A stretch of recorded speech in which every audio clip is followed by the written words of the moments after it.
Lean on Me by Bill Withers. This is such a wonderful song, and I've taught it before, but only a very simple 3-chord version with the chords E, A and D, and we needed a capo for that version. In this video, we're going for this song in the original key, and we're looking at how we can play kind of the piano riff that starts the song, but also the melody and chords for the full song. And this should answer a lot of questions that you guys might have about how a scale relates to chords, which I get questions about all the time.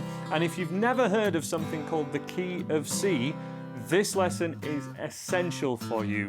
If you're a total beginner, this might be a lot at once, but this answers so many questions about which chords go together and how a melody and single note playing works with those chords.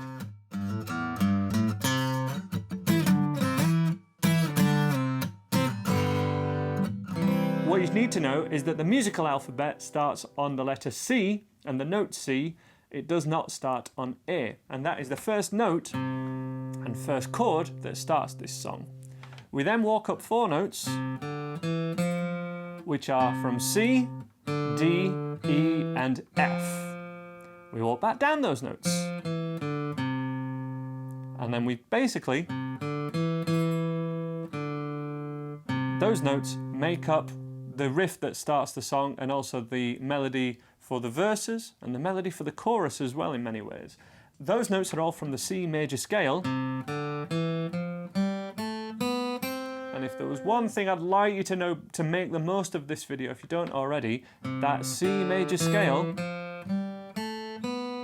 is well worth knowing to make a lot of sense of a lot of this stuff.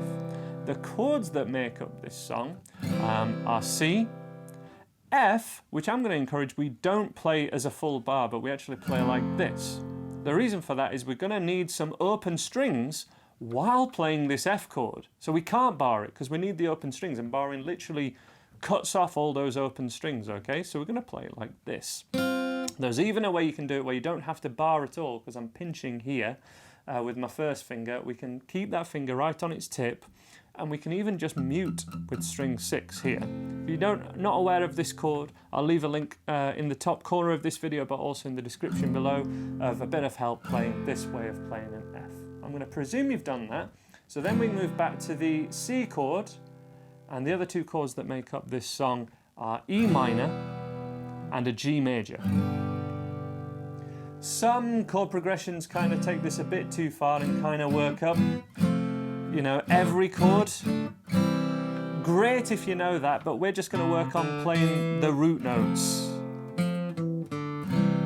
and keeping chords ringing out as well. So how am I doing that? Well, I would, in my version, again, this is just my simple arrangement, putting a piano song onto guitar, really. That's what I'm doing here. I'd start by strumming the C chord so that we've got all that harmonic quality there.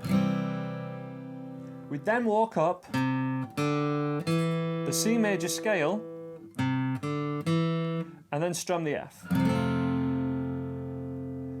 Our little finger is playing that F note of the C major scale. We'd walk back down,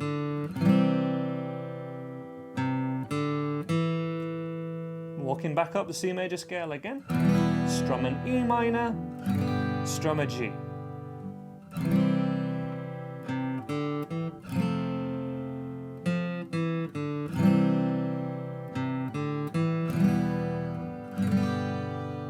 I've done many in-depth lessons of how to do this, but they're actually all as part of a Fingerstyle course. There's free lessons from it, there's some premium lessons too if you're needing more help with it. But the concept is that this kind of idea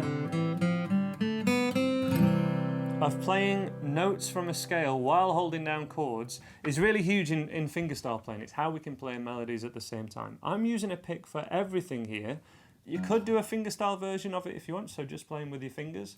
But the concept's the same for the chord hand and from the theory side of things, especially in the key of C. So if you've never covered this before, I'll leave some links to some helpful, what are fingerstyle lessons, but it's chord, melody, chord scale lessons, basically. I'll link those down below.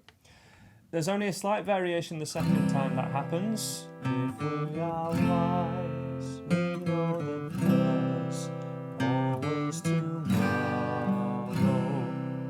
So I'll sing a little bit in this lesson just to show you what words I'm doing, but this can be huge for those of you that don't sing and that don't want to sing. You just want to play guitar, but you want a hint of a melody or a hint of something more instrumental to make it sound more finished, rather than just strumming chords all the time, which can sound unfinished unless there's a singer or unless you're playing them onto the recording. Let me do all of that one more time so you can really see what I'm doing. 2, 3, 4.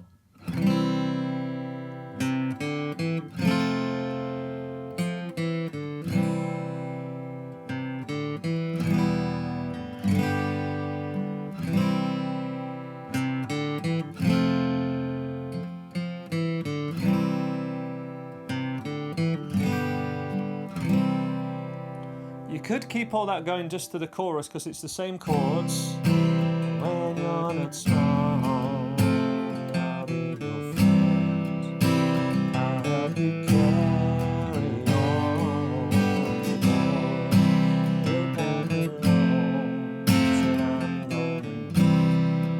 Somebody to lean on. You could continue all that on exactly the same for the chorus as well. But the melody of the chorus, pitch-wise, jumps up an octave. So we've got a C here, octave higher is this C. And we have that same C major scale here as well. It's the higher octave of it in the same position, because I haven't moved up higher up the neck, I'm still in this position. So we have, lean on me when you're not strong.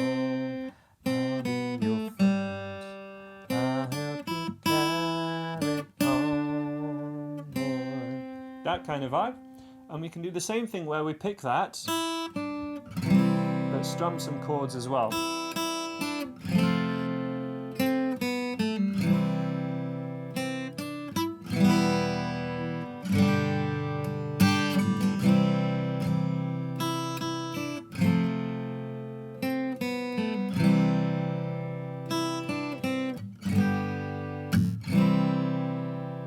That's just something to experiment with. It's a bit higher level, and I actually want to challenge you to try and find that melody from this scale, because to really use scales we have to be able to find melodies in them. So sometimes sticking to scale order, keeping walking down, and sometimes skipping notes. Try and pitch it using your voice, using your internal ear to try and find a melody. But that's what I want to challenge you with that. And the final thing I'm going to cover in this video is how to do this.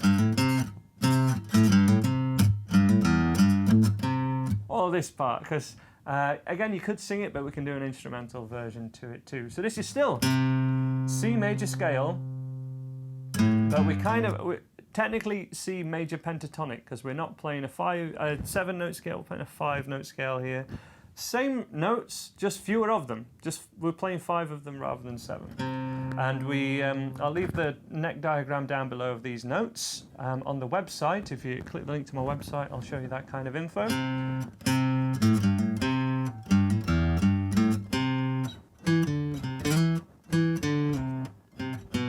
That's a major scale note, but the rest of it's all major pentatonic.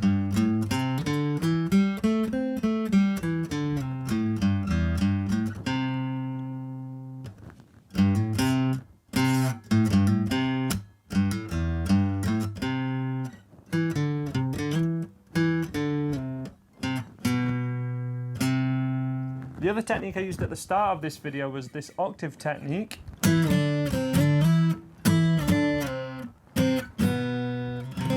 This is where we essentially play, the position of our fingers is like a power chord, but it's without our 3rd finger, and the 1st finger is muting all 6 strings, or 5 strings apart from the one we want to ring out, apart from the one the tip of our finger is on. So muting string 6, muting all the other strings. Same technique as used in Everlong.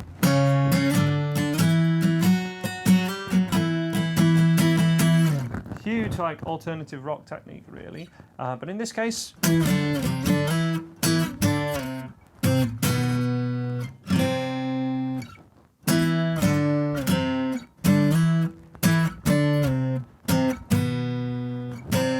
if you're struggling to do it, it's that first finger that's not doing enough work with muting. Chili Peppers use this technique a lot as well to be able to do like Can't Stop. We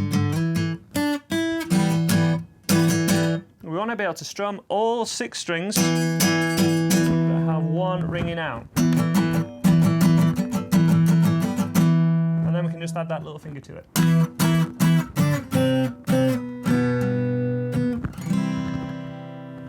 So there's some ideas, and hopefully a lot of theory content that's essential for a lot of you to really make some progress knowing what's happening with these chords. If you're struggling, stick to songs in the key of C, because there'll be no sharps and flats, and that is actually what defines a key, how many sharps or flats are in that song or in that key.